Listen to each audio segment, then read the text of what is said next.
Hey guys, আশা করি তোমরা সবাই ভালো আছো, সুস্থ আছো। আজকে তোমাদের লগে আমি একটা কথা শেয়ার করতাম চাই। এই কথাটা হইলো কি জানো? এই কথাটা হইলো যে মানুষের লাইফে কোন সময় কী হয় কেউ কইতে পারে না। দেখো, আজকে ঠিক আছে 8 দিন আগেও আমার কাছে এক বাড়ি আছিল। ঠিক আছে, আমার বাবা ইভেন আমার এক রিলেটিভ মিললে এক লোনের কারণে ব্যাংকের থেকে আমার বাড়ি পজেস হয়ে গেছে। যে মানুষের লাইফে কী হয় কেউ কিচ্ছু কইতে পারে না। তো দেখো, আজকে একটা জিনিস খারাপ লাগে যে মানুষ এত কষ্ট করে একটা বাড়ি করে, কিন্তু মানুষের কিছু ভুল ডিসিশনের কারণে তার হাত থেকে সব যাইতে গা পারে। আজকে আমার হাতের থেকে আমার বাড়িও গেছে গা, সবই গেছে গা, এবং জানি না কেমনে কিটা হইব বা না হইব। তবে আমি এতটুকু কমু যে ভিতরে অনেক কষ্ট আছে। কেউর লগে তো এটি শেয়ার করা যায় না, তো ভাবছি হয়তো এদিকে একটু শেয়ার করলে ভিতরটা হালকা হইব।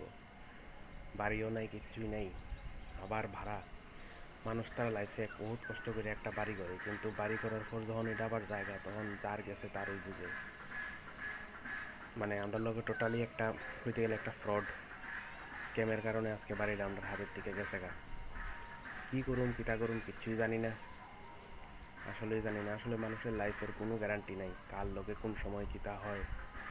এটা যার লগে হয় হ্যাঁই কইতে পারে। তো আজকে সত্যি আমার কোনো মানুষের প্রতি কোনো রাগ নাই, কারণ রাগ কইরা কিতা করবো, কারণ কেডা কোন জায়গাত কোন দিন থাকে এই জিনিসটা কেউই কইতে পারে না। তো কষ্ট তো হয় অনেক, কী করুম।